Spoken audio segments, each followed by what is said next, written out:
So this week's topic of Amuna Mondays was the truth behind the struggles. And before I begin, the class is dedicated to a couple names. I'll say them now and I'll repeat them at the end as well.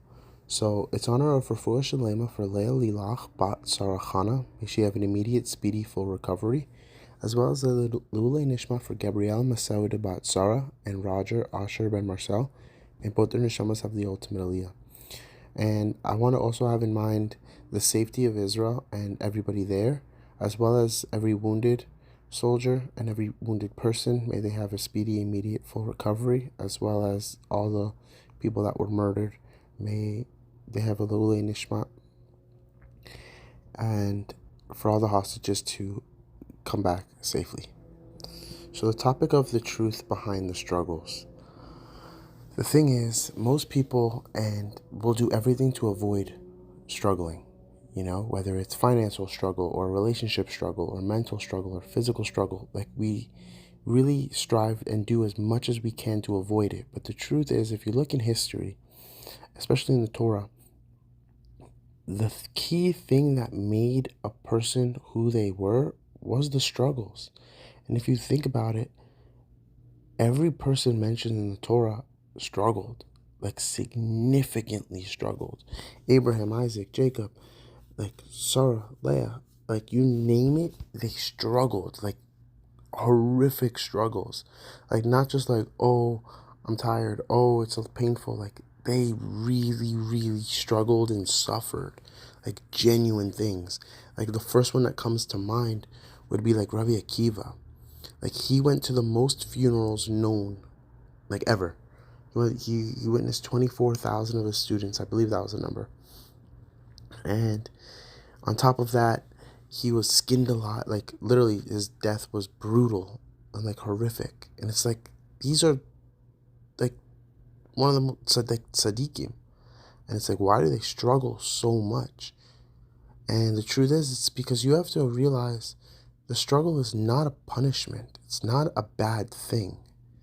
The struggle is really what makes a person who they are. A person's character is literally defined by their struggles. And the truth is, the struggles are the one thing that we do everything we can nowadays to shelter and to hide.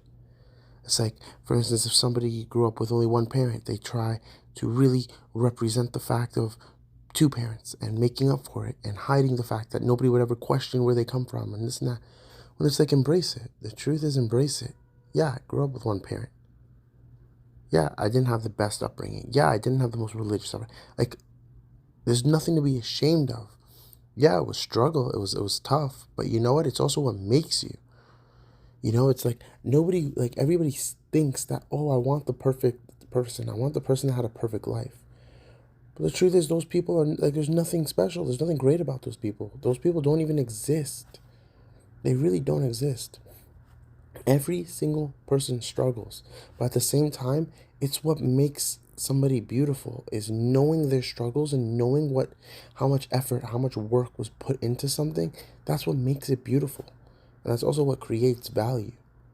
If I just went online and printed a picture and printed it out, it's not that valuable. But if I went and put sweat, blood, and tears and really worked on it, and it took me 6 months to work on something and paint something, it has a value. It has a value. It has a value significantly more than just a painting, than just a printing.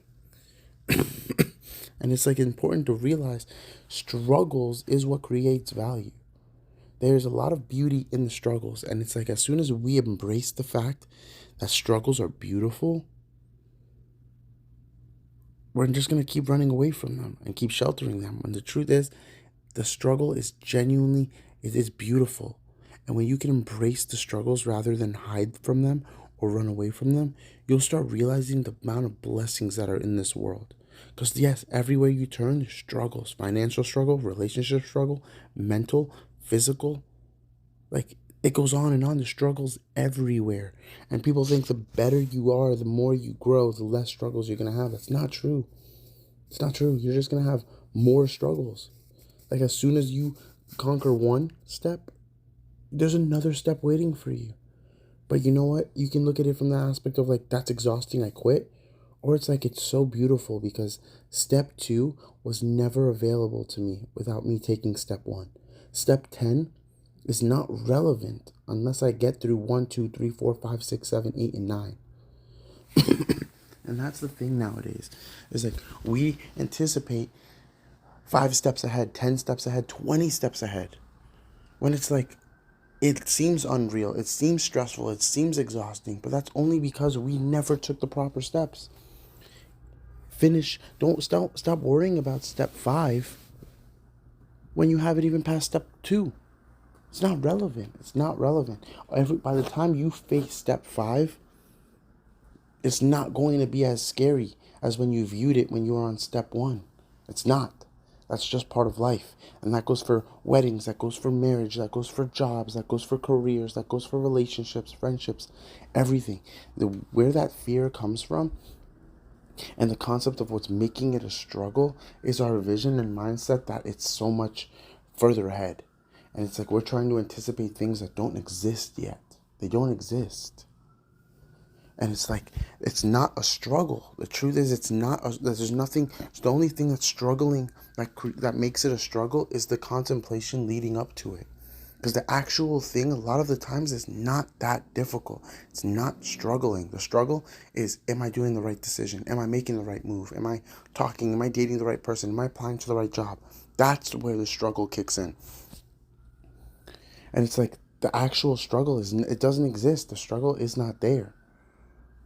It's the anticipating, it's the mindset going into it or facing the issue or the problem solving skills that we're trying to have before ever facing it. Understand, everything is a process. What makes a blessing is time. I've said this multiple times in the past. And it's like, you can't rush it. You can't rush it. You can't rush a good steak. You have to let it marinate. Let it sit. Let it sit there and, whoa, what am I doing now? Blah, blah, blah. You don't always have to be on the move. By always being on the move, you're creating stress, you're creating exhaustion in yourself. And then when it actually happens, you're going to constantly be working on this thing. And then next thing you know, you have no energy to actually see it through. And that's where struggle. But understand that it's a process and it takes time. The struggles are literally going to come regardless. Struggles are everywhere. Instead of learning and trying to work on how to avoid them, embrace them. Literally embrace it. You don't grow if you aren't uncomfortable. You're not growing if you're comfortable 24/7. And the truth is, it just comes down to which way you want to see it. What's your perspective on it? Is it a struggle? Am I approaching it like, oh my gosh, I have to do everything I can to avoid it? Or am I just like, you know what? I'm glad God's giving that. I just leveled up, and Hashem's giving me my next thing. He's giving me my next struggle. I'm grateful to be facing this struggle and this challenge because it never existed before. I didn't have this. But you know what? I graduated, and now I have this. There's a lot of beauty in the struggles, and it's our job to identify them and break them down. And once we can do that, we'll be identifying beauty everywhere in the world. Because the truth is, struggles are everywhere, but struggles are opportunity. So that was pretty much the topic for this week. So it's again, Refuah Shalema for Leah Lilach Bat Sarahana. May she have an immediate, speedy, full recovery, as well as all the injured people mentally and physically in Israel.